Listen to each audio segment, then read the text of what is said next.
tengo un ancla, ancla de vida. Son tus promesas que me guían y firme estaré. Tengo esperanza en tu palabra. Eres mi roca y mi alma anclada está en la fe. Todos los que nos acompañan en este día, en esta mañana, bienvenidos a nuestra iglesia Ancla de Vida. Aprovecho de saludar a los que están conectados con nosotros a través de nuestro canal de YouTube. Muchísimas bendiciones para todos. Qué alegría que puedan estar allí siempre conectados. Cualquier cosa, déjanos tus comentarios y que podamos seguir compartiendo. Bueno, pueden tomar asiento, mis queridos hermanos, mis queridos amigos, en esta mañana. Hoy tuvimos un tiempo de preámbulo. Mi esposa compartió una reflexión por el Día de las Madres. Realmente valoramos a cada una de las madres y todo lo que hacen para el Señor cada día. Hoy quiero continuar con la serie que he venido hablando en semanas anteriores acerca, la serie se llama Renacidos y tiene que, o mejor dicho, está basada en la primera carta del apóstol San Juan. Primera carta del apóstol San Juan. Ya vamos por el capítulo 3. Ya abordamos el capítulo 1, abordamos el capítulo 2. La semana pasada comenzamos con el capítulo 3 y deseamos seguir avanzando con esta serie. Creo que uno de los propósitos maravillosos de estudiar la Biblia y de exponerla de esta manera es que podamos beber directamente de la palabra, directamente de la fuente. Y que muchas veces el predicador va a ser tentado a predicar lo que quiere o a lo que más le gusta. Pero cuando exponemos la palabra, no es el consejo de un hombre, es el consejo de Dios. Entonces, siempre me gusta alternar con series, con temas, pero yendo expositivamente también a la Escritura siempre. Qué importante es eso. Y bueno, ¿de qué trata esta serie y de qué trata lo que hemos venido hablando? En esta carta, Juan, el apóstol Juan, responde a inquietudes que había dentro de la iglesia. Se habían introducido falsos maestros. Algo que la Biblia siempre nos va a advertir. Cuidado con las falsas doctrinas, con los falsos maestros. Y estos se habían introducido trastocando el corazón de muchos de los hermanos, generando confusión. Ahora, ¿cómo como creyente puedo percatarme de eso? Siendo expuesto a la palabra. Si yo no conozco la palabra, voy a ver eso como que si fuera algo normal. Y lamentablemente hoy estamos viviendo tiempos donde a lo malo lo llaman bueno y donde a lo bueno lo llaman malo, y la iglesia no se percata de esto, no tiene discernimiento. Pero cuando nos exponemos a la palabra, vamos a crecer en discernimiento y vamos a poder decir con razón, porque a mí me parecía que un cristiano, si de verdad es cristiano, ¿cómo es que se comporta de tal manera? Bueno, en esta carta Juan clarifica marcas de un verdadero creyente y marcas de alguien que no es un verdadero creyente. Entonces te animo a que puedas meditar a lo largo de esta serie. Para ello quiero que leamos la escritura, primera de Juan capítulo 3. Voy a continuar donde me quedé la semana pasada, en el versículo 3, y voy a abordar hasta el versículo 10. Primera de Juan capítulo 3, versículo de 3 al 10, vamos a leerlo todos juntos.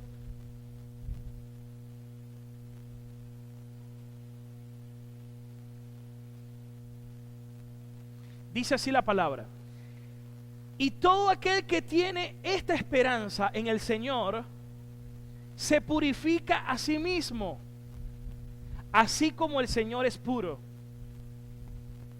Todo aquel que comete pecado infringe también la ley, pues el pecado es la infracción de la ley. Y sepan que Él apareció para quitar nuestros pecados, y no hay pecado en el Señor. Todo aquel que permanece en Cristo, en Él, no peca. Todo aquel que peca no le ha visto y tampoco le ha conocido. Hijitos, miren la exhortación de Juan. Hijitos, que nadie los engañe. El que hace justicia es justo, como Él es justo. Verso 8. Mientras que el que practica el pecado es ¿de quién? Del diablo. Porque el diablo peca desde el principio. Para esto apareció el Hijo de Dios, para deshacer las obras del diablo. Todo aquel que ha nacido de nuevo, todo aquel que es nacido de Dios, no practica el pecado, porque la simiente de Dios permanece en él y no puede pecar porque es nacido de Dios. En esto se manifiestan y se diferencian los hijos de Dios y los hijos del diablo. Todo aquel que no hace justicia y que no ama a su hermano, no es de Dios. Hoy quiero compartir una reflexión que lleva como título ¿En dónde tienes tu mirada? Quiero que a la cuenta de 3 todos podamos repetir el título. A ver, 1, 2 y 3. ¿En dónde tienes tu mirada? ¿Saben que los sociólogos y los expertos en conducta, y que también trabajan con equipos de alto rendimiento en el área deportiva, ellos les enseñan algo? Para que alguien llegue a ser bueno en lo que hace, necesita dedicarle 10,000 horas. 10,000 horas. Es decir, un pianista se va a convertir en un excelente pianista si va hacia esa meta de 10,000 horas de práctica. Lo mismo aplica con un deportista, con un atleta. Todo atleta le colocan una meta en el cual debe trabajar por su desempeño. No es casualidad que la Biblia compara al cristiano también con un atleta, que requiere disciplina y requiere trabajar en esa disciplina hacia una meta. La pregunta es, ¿cuál es tu meta? ¿En dónde tienes tú puesta tu meta?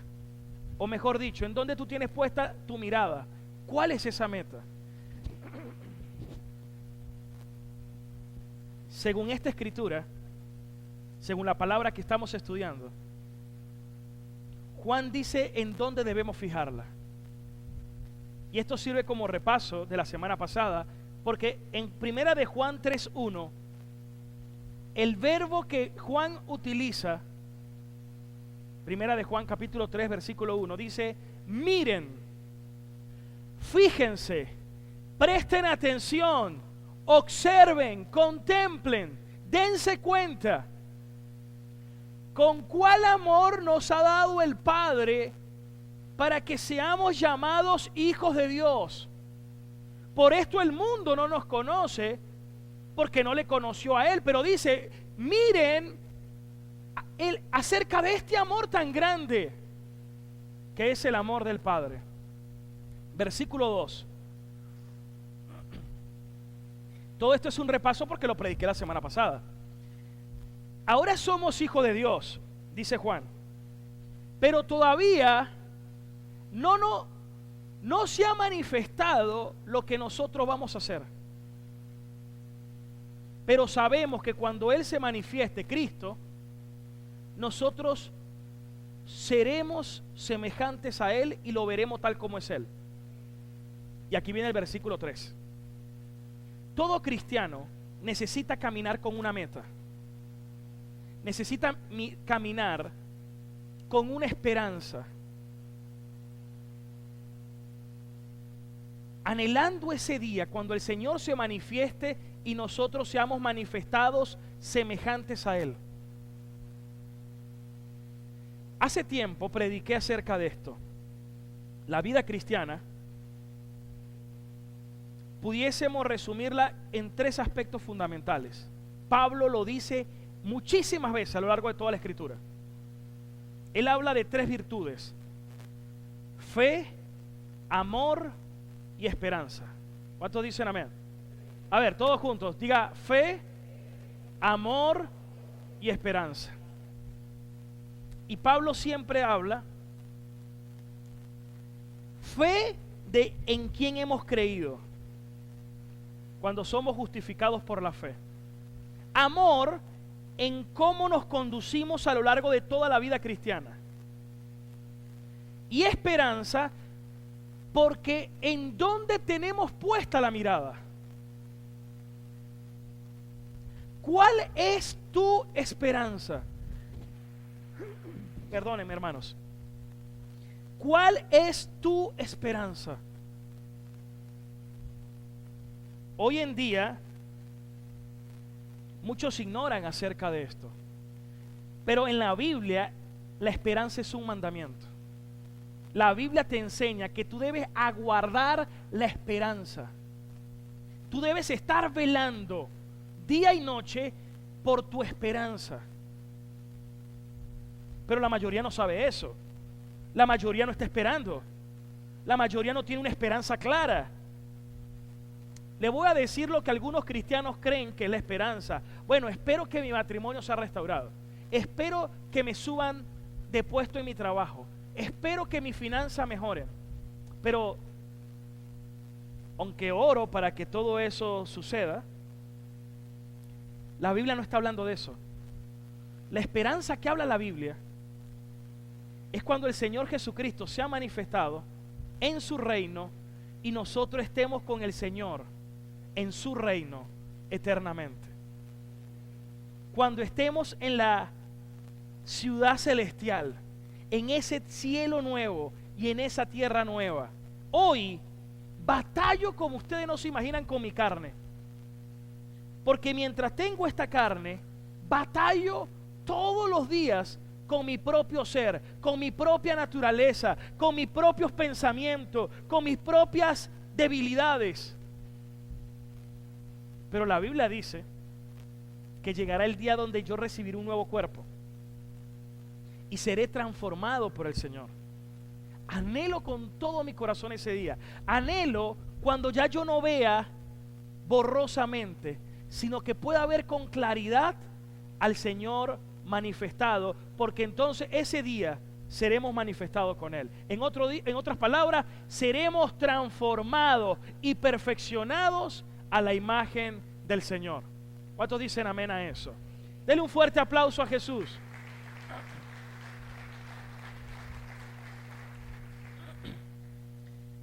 Eso quiere decir algo.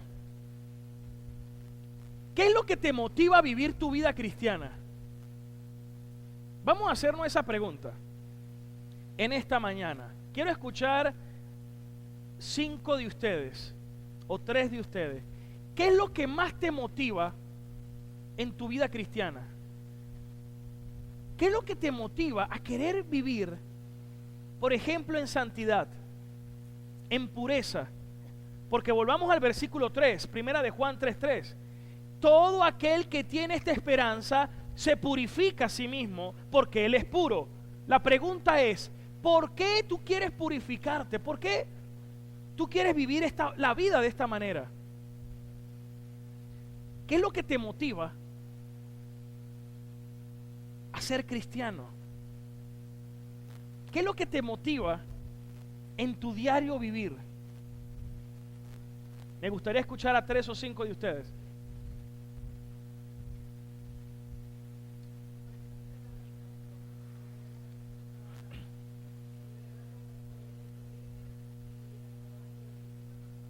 Amén, muy bien. ¿Qué más?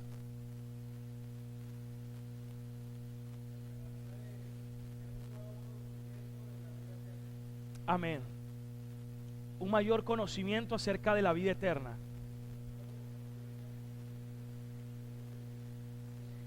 Estamos llamados a ser imagen de Cristo.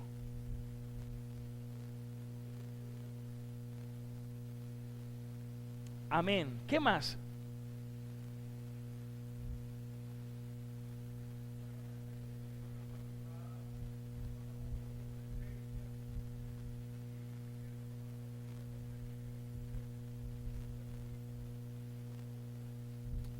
Amén. Disfrutar la comunión. Uno más. Por aquí, por aquí. La esperanza de estar con el Señor cara a cara. Muy bien, por aquí. Por amor a Él. Maravilloso. Porque aquí viene un punto. Quiero que todos estemos en lo mismo. Miren. Yo he creído en Él, en la fe. He sido justificado. Soy declarado justo por cuanto puse mi confianza en Él y creí en Él por la gracia de Dios. Ahora, Él me dio su Espíritu Santo y su presencia en mí produce amor. Y yo puedo caminar y andar en ese amor. En ese amor para no querer pecar, para querer vivir en comunión con Dios. Disfrutar, como decía el hermano Víctor, de mi comunión con Dios. Pero con una esperanza que desde el momento que creí hasta que Cristo regrese o hasta que yo parta, ¿de qué trata la vida cristiana? ¿Qué va a pasar en todo este trayecto? Todo este trayecto trata que el que comenzó la obra en ti, Él la está perfeccionando. Y yo estoy siendo transformado cada día conforme a la imagen del Señor, pero teniendo claro hacia dónde voy y cuál es mi esperanza. Me gusta poner este ejemplo. ¿Por qué razón no pecas? ¿Cuál es la causa por la cual no pecas? Una vez alguien preguntó: pastor, ¿cómo sé yo si he conocido al Señor?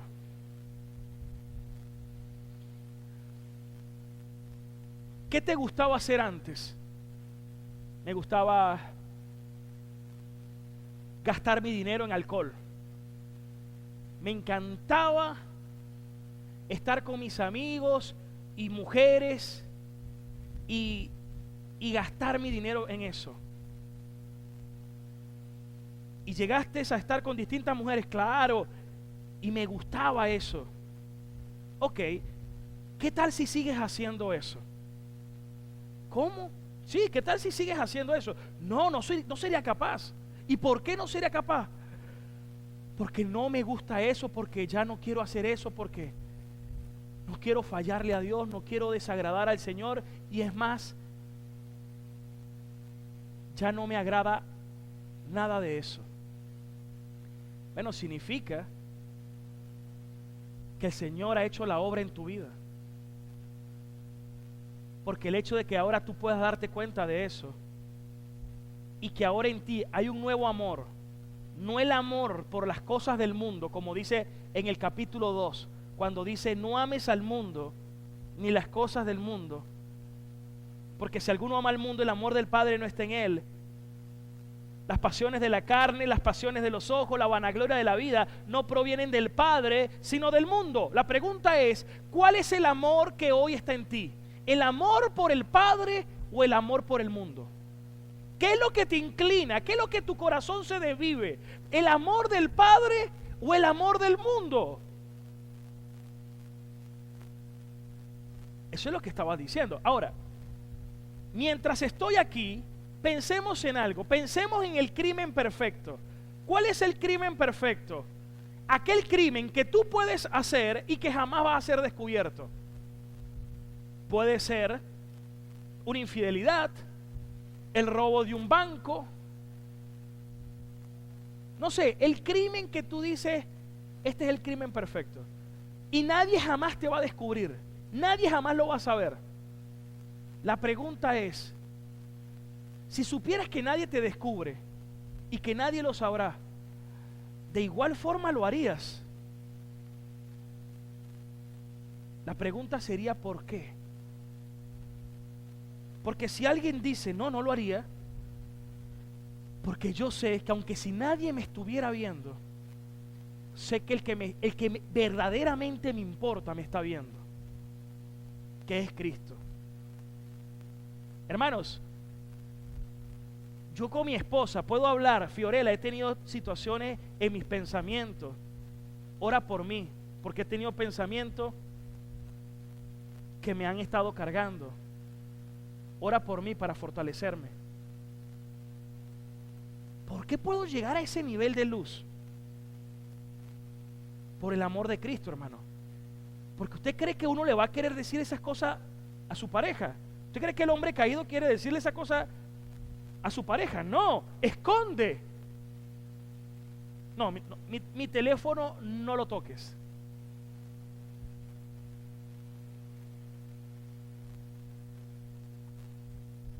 Una vez un esposo, la mujer fue y le agarró el teléfono al esposo, y el esposo le dice: me haces el favor, miras y me dejas allí, o sea, miras el teléfono, pero para ti está prohibido tocarlo y entrar en la información de mi teléfono. Es decir, solo lo puedes mirar desde lejos, no lo tocas. ¿Qué le parece la actitud de ese hombre? Se metió a bañar, se fue a acostar, prendió el televisor: mi amor, tráeme la cena. La mujer prepara la cena, luego la mujer te mete a bañar, sale en toalla y el hombre le pasó hacia el frente. Se perfumó la mujer, no sé. Le dijo: mi amor, ven. Dijo: puedes mirar desde lejos, pero no toca. No. No, algunos dicen: no, el pastor nos está dando ideas. No. ¿Saben? Eso no puede estar presente en el matrimonio. ¿Pero por qué? Porque el principal amor que nos debe conducir debe ser el amor del Padre. Miren, estoy desde joven en la iglesia y siempre veía que al pastor le tenían miedo. Todavía sé que hay personas que no sé, les puedo causar cierto temor, pero nunca espero eso. Y muchas personas eran confrontados con su pecado, era después que los conseguían casi que con las manos en la masa, cuando eran descubiertos. Y eran expuestos también. La verdad, estoy en oposición a eso, por lo siguiente. ¿Sabes qué me gusta practicar? Buscar a un hermano y comentarle mis debilidades, mis luchas,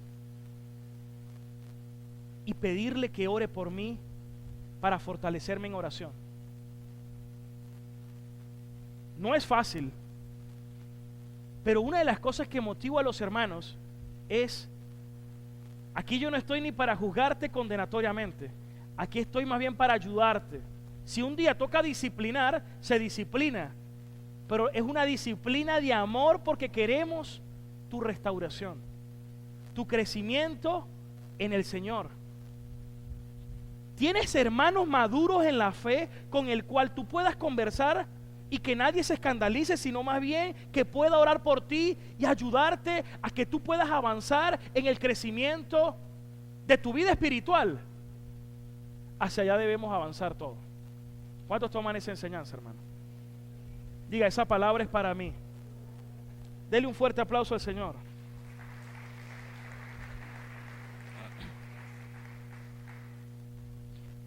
Pero ¿qué hace la persona que no conoce al Señor? Se esconde, encubre su pecado, mas el Hijo de Dios lo confiesa, se arrepiente y se aparta. Vamos a ver el texto que Juan dice. Seguimos con la lectura de Juan. Todos atentos. Versículo 4. Todo aquel que comete pecado infringe también la ley, pues el pecado es infracción de la ley. Debemos llamar las cosas como son. Hay personas que cuando están arrepentidas y van a pedir perdón, bueno, quiero pedir perdón, pero primero lo siguiente: si en algo les he fallado, no es si en algo, o si he cometido algún error, tampoco, di más bien, hermanos, sé que he pecado, sé que he ofendido, sé que he infringido la ley, porque el primer paso para arrepentirnos es reconocer nuestro pecado, es reconocer que hemos ofendido y que le hemos faltado al Señor.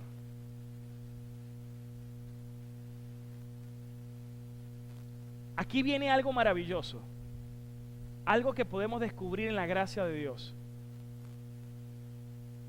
El espiritual no es aquel que dice gracias porque no cometo pecado. Capaz es que ni siquiera se ha dado cuenta de lo que está haciendo y no lo reconoce. La gracia más bien es que tú reconozcas, que tú te arrepientas y que le pides a Dios la fortaleza para salir adelante y vencer esa situación de lucha. Porque aquí dice que aquel que infringe la ley, todo aquel que comete el pecado, ha infringido la ley, versículo 5. Y luego dice: y sabemos que Cristo vino, que Él apareció para quitar nuestros pecados, y sepan que en Él no hay pecado, porque Cristo cumplió la ley. Él dijo: yo no he venido a abolirla, yo he venido a cumplirla. Cristo cumplió la ley, versículo 6. Pero aquí viene un versículo muy clave: todo aquel que permanece en Cristo no peca. ¿Qué significa eso? ¿Qué significa que todo aquel que permanece en Cristo y Cristo en él no peca? Me gustaría escuchar a dos de ustedes por lo menos.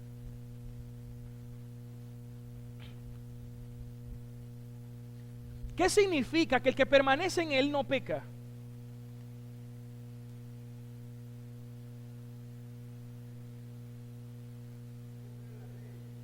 Cumple la ley, no cumple la ley, pero dice que no peca.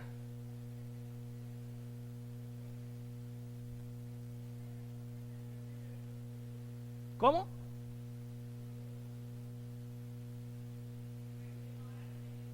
Por el temor del Señor. Pero para ponerle un poquito más de empeño a la pregunta, miren lo que dice el primer capítulo, versículo 8. Juan dice en el primer capítulo, en el versículo 8: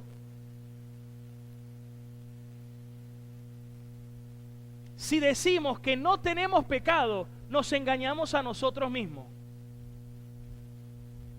y la verdad no está en nosotros. O sea, cualquiera le puede decir a Juan: ya va, Juan, explícame.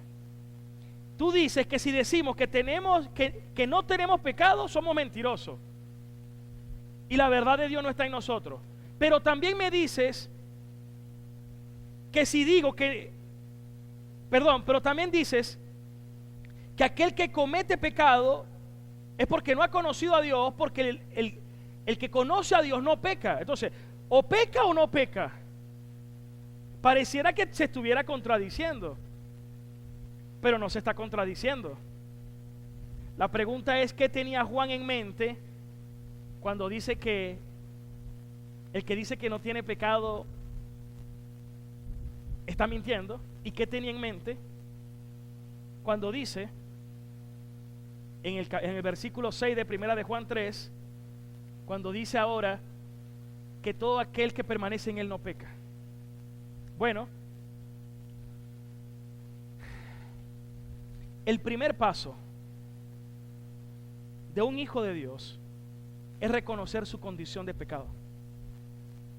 Soy pecador. y hasta el día que me muera. Esa es nuestra condición.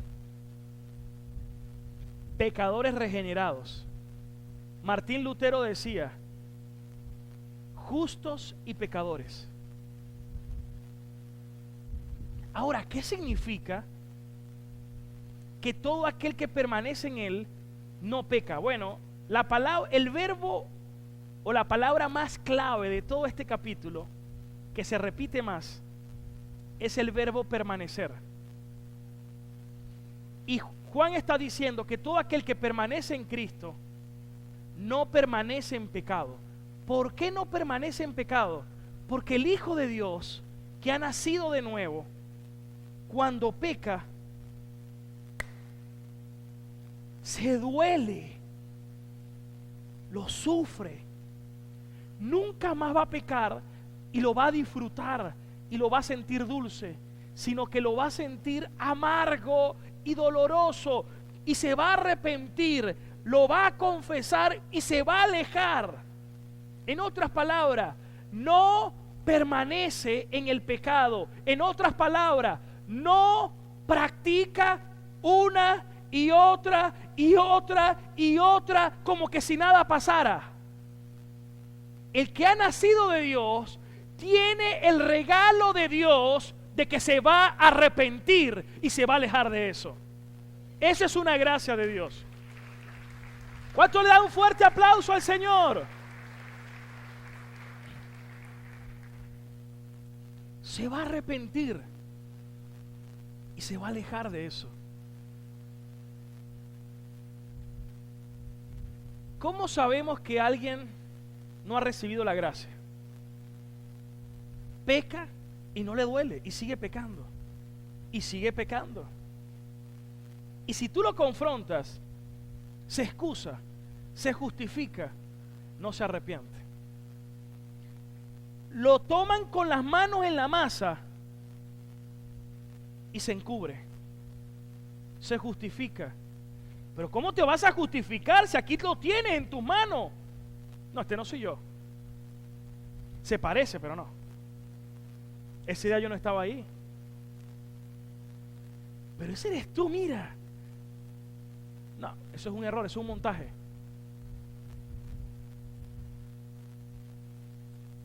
Y después que se lo expusieron, bueno, sí, es verdad, sí fui yo. Es que, pero nunca se arrepintió. El arrepentimiento es una gracia. El arrepentimiento es un regalo. ¿De qué nos vamos a jactar si todo se nos ha sido dado? El verdadero cristiano tiene un temor reverente y todos los días reconoce que todo lo que tiene y es se lo debe solo a su Señor y quiere vivir una vida para agradar y honrarlo a Él. Entonces vamos a hacer un ejemplo y para ello le voy a pedir a dos hermanos que me apoyen. Voy a pedirle a Isaías que pase y Leonardo también pasa, por favor, para que nos apoye aquí. Suban aquí.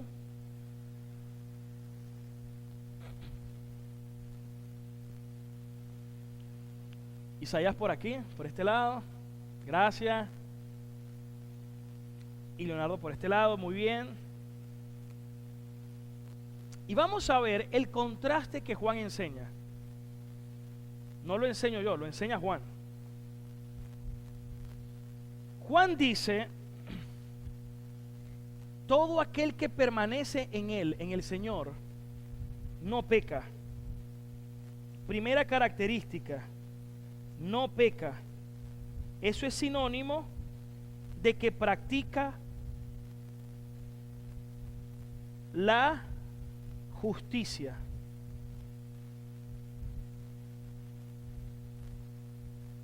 Un hijo de Dios no peca, practica la justicia.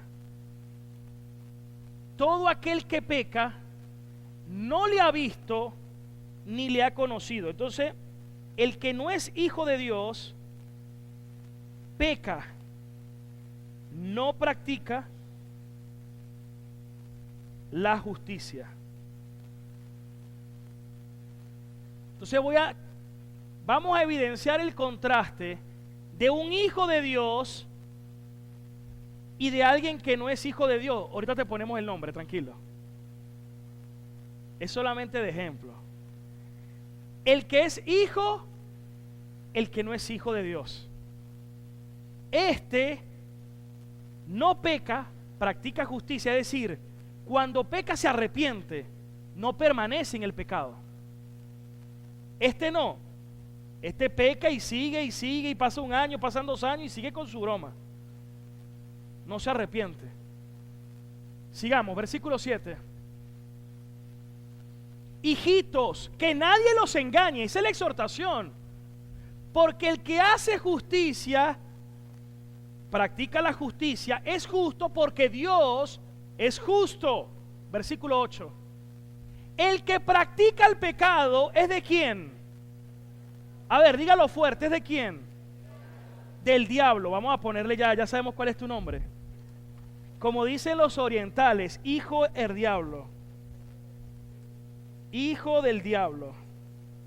Ya va, pastor, esa prédica está muy fuerte. Bueno, pero es que esa prédica no la preparé yo, es la palabra del Señor. Dice que el que practica el pecado es del diablo, porque el diablo peca desde el principio. Pero el Hijo de Dios vino para deshacer las obras del diablo. Versículo 9. Todo aquel que es nacido de Dios no practica el pecado, porque la simiente de Dios permanece en él y no puede pecar porque es nacido de Dios. Entonces, hijo de diablo, aquí es hijo de Dios. En otras palabras, nacido de nuevo. Experimentó un nuevo nacimiento. Según esto, ¿todas las personas son hijos de Dios? No. Hay hijos de Dios y hay hijos del diablo. Pastor, no estoy de acuerdo con eso. Es que yo no te vengo a convencer, te vengo a decir lo que dice la palabra. Ya lo demás es cosa tuya. Si tú te quieres rebelar contra la palabra de Dios, eso es cosa tuya. Eso manifiesta que no eres del Señor, porque el que es del Señor oye y se arrepiente. Pero si lo que tú quieres es oír un mensaje que te haga sentir bien, porque eres orgulloso y lo que quieres tener es autosatisfacción, ya eso es cosa tuya. Pero la palabra de Dios me está diciendo esto. Y un verdadero amor es alguien que te dice la verdad, aunque te duele y te confronte. No todos son hijos de Dios. Hay hijos de Dios, un poquito más adelante, y hay hijos del diablo, un poquito más adelante. Es más, Jesús se lo dijo a los fariseos: ustedes son del diablo. Pero dinos abiertamente, ¿eres tú el Cristo? Yo ya se los he dicho desde el principio, pero ustedes no quieren creer. ¿Y saben por qué no creen? Porque son del diablo. Porque ustedes no son de mis ovejas. Porque mis ovejas oyen mi voz y me siguen.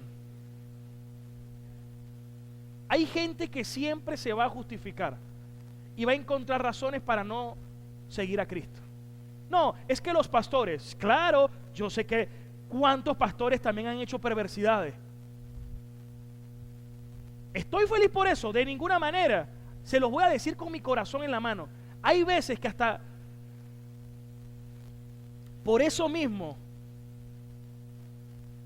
no me presento normalmente siempre como pastor, sino como cristiano, por malos testimonios.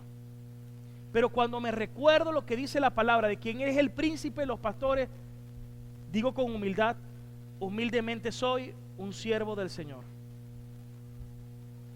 Y sirvo predicando su palabra. ¿Me siento feliz por lo que otros hagan? De ninguna manera. Me duele. Y también me demando a mí, en la gracia del Señor, a seguir creciendo para Él.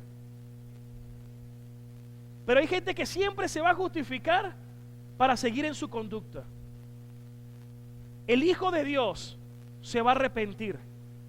El hijo del diablo endurece su corazón. El Hijo de Dios practica la justicia y se arrepiente, no peca, no permanece en el pecado. El hijo del diablo sigue practicándolo justificadamente, según él, injustificado en Dios. Versículo 10. En esto se manifiestan los hijos de Dios y los hijos del diablo. ¿De qué forma? Todo aquel que no hace justicia y que no ama a su hermano no es de Dios.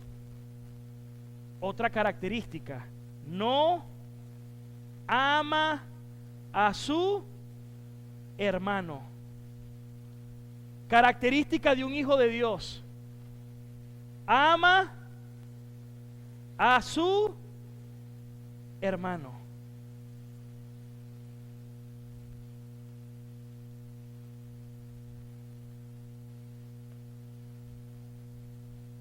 ¿Sí me están escuchando por allá? ¿Por allá? Atentos con esto. ¿Hay un amor en mí por mi hermano?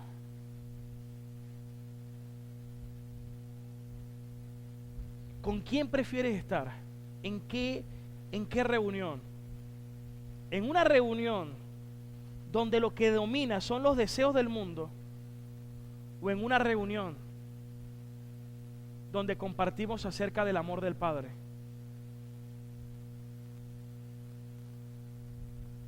¿Saben? Luchamos con nuestra carne. Por eso necesito fortalecerme en el Señor. Hay veces que estamos viendo, que estamos leyendo la Biblia, y hay momentos donde me canso, y hay momentos donde estoy viendo una película y estoy más despierto.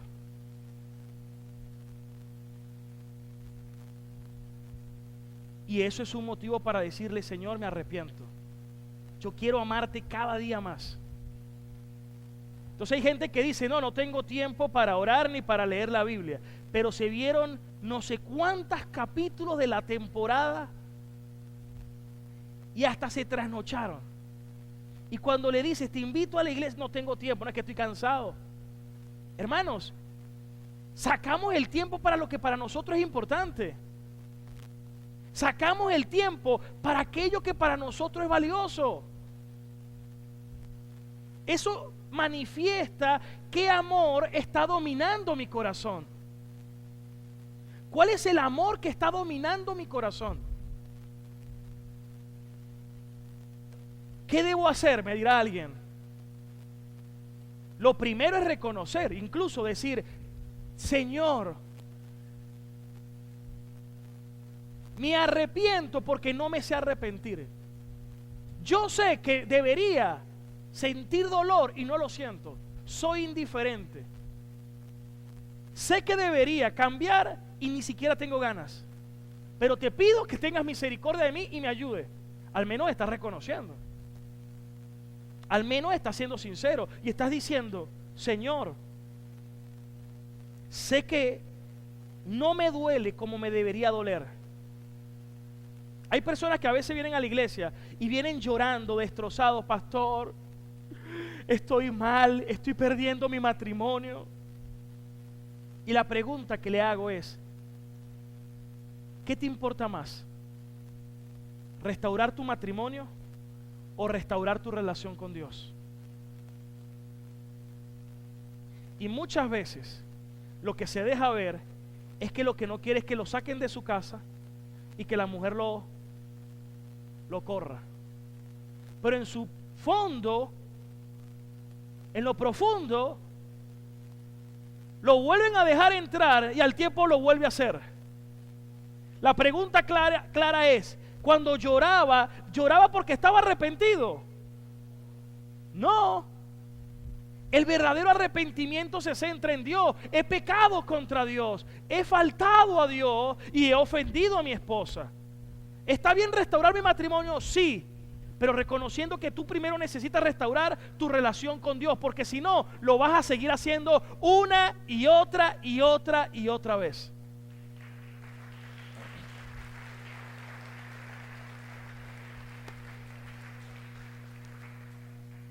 Repasemos las características. ¿Un hijo de quién? ¿Un hijo de quién? Es un ejemplo, tranquilo.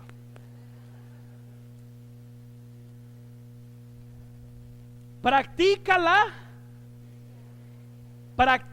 el pecado. Significa que no peca. Pero ¿qué hace? Se arrepiente, reconoce, se duele, se aleja.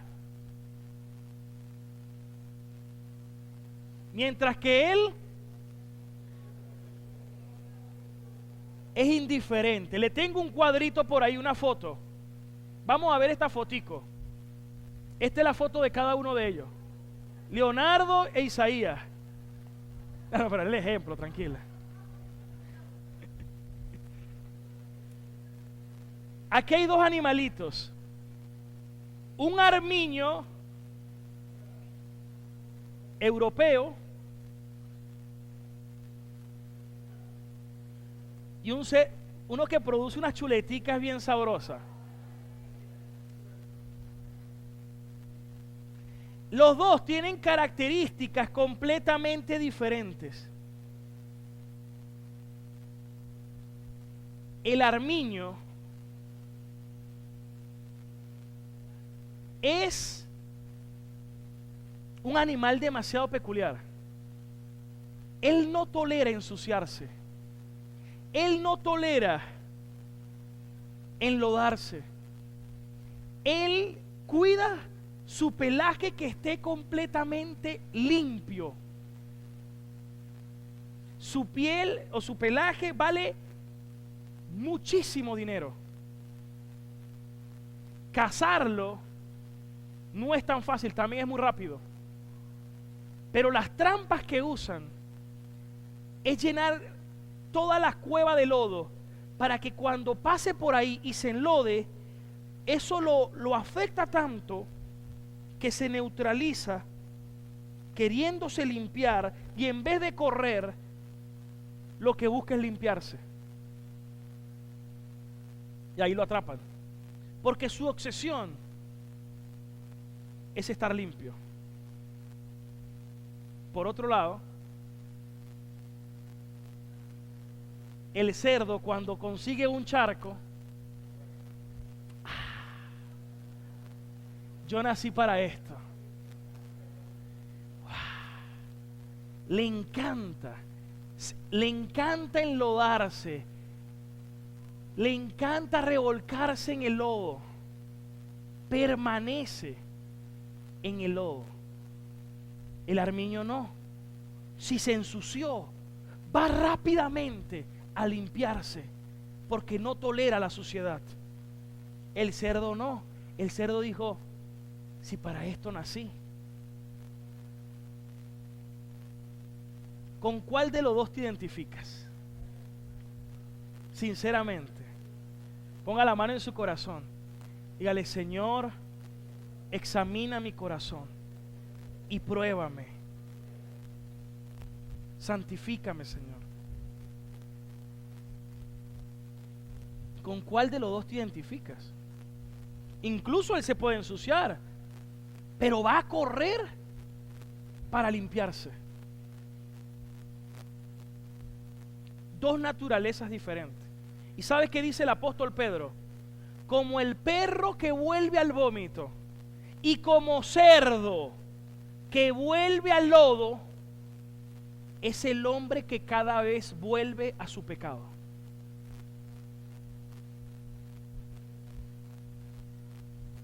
¿Qué debemos hacer? Arrepentirnos. Incluso, Señor, me arrepiento por no arrepentirme como me debería arrepentir.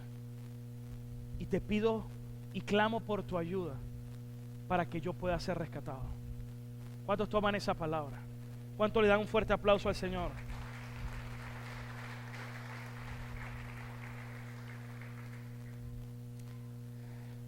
Hermanos, finalmente vemos las grandes características. Ustedes ya la dijeron. Quiero terminar con esta pregunta.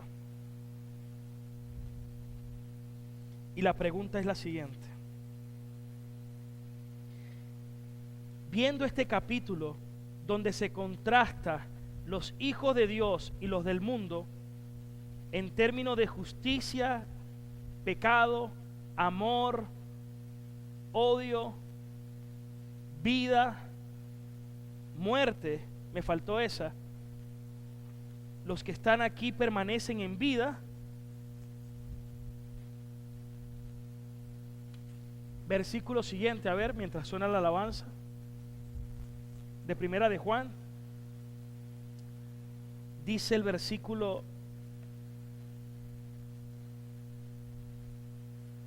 14, vamos a leer, es más, el 14 dice, o déjalo ahí, disculpa. En esto se manifiestan los hijos de Dios y los del diablo, que todo aquel que no hace justicia y que no ama a su hermano no es de Dios. Versículo 14. Nosotros sabemos que hemos pasado de muerte a vida en que ahora amamos a los hermanos. El que no ama a su hermano permanece en muerte. ¿Qué tal si le decimos al Señor, Señor, yo quiero ser perfeccionado en el amor? Dame ese amor. Porque nos cuesta, ¿verdad? Es más fácil pensar en nosotros. Pensamos en nosotros. Me gusta más que me regalen, pero no me gusta regalar. Me gusta que me den, pero no me gusta dar. Me gusta que me traten, pero no me gusta tratar de esa misma manera. Esa es la condición del corazón. Eso es lo normal. ¿Qué es lo sobrenatural? Que Dios derrama un amor en ti donde tu corazón de piedra es quitado, recibes uno de carne y comienza una santificación donde tu corazón comienza a enternecerse. Donde antes tú pensabas en ti, pero hoy tú prefieres decir, quiero darte de lo que Dios me ha dado. Y no te importa ni siquiera que la gente se entere. Como algunos cuando lo hacen para ser vistos. No, se complacen en el amor de Dios y eso es suficiente para ellos. Es un amor sobrenatural. Es un amor que te puede llevar a amar a tu enemigo. En otro tiempo, no, yo me agarraba y me guindaba con quien sea. Hoy puedo callar, ir a otro lugar, llorar y decir, Señor, me arrepiento. Quiero manifestar el amor que solamente tú puedes darme. No hay nada que Dios te pida que Él no te dé. Porque Él te dice ama, porque primero Él te amó y te dio su amor para que tú puedas amar. Si no es por el amor de Dios, yo no puedo amar a nadie como Él quiere que yo ame. Lo más que puedo hacer es amar a los que me aman, pero que yo ame a los que me aborrecen, jamás. Pero por ese amor puedo amar. Eso manifiesta que el amor del Padre está en mí y no el amor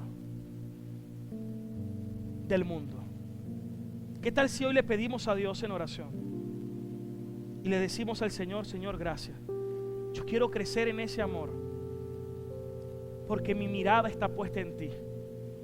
Tengo una esperanza, Cristo es mi esperanza y anhelo el día donde pueda estar con Él cara a cara y ser transformado por Él.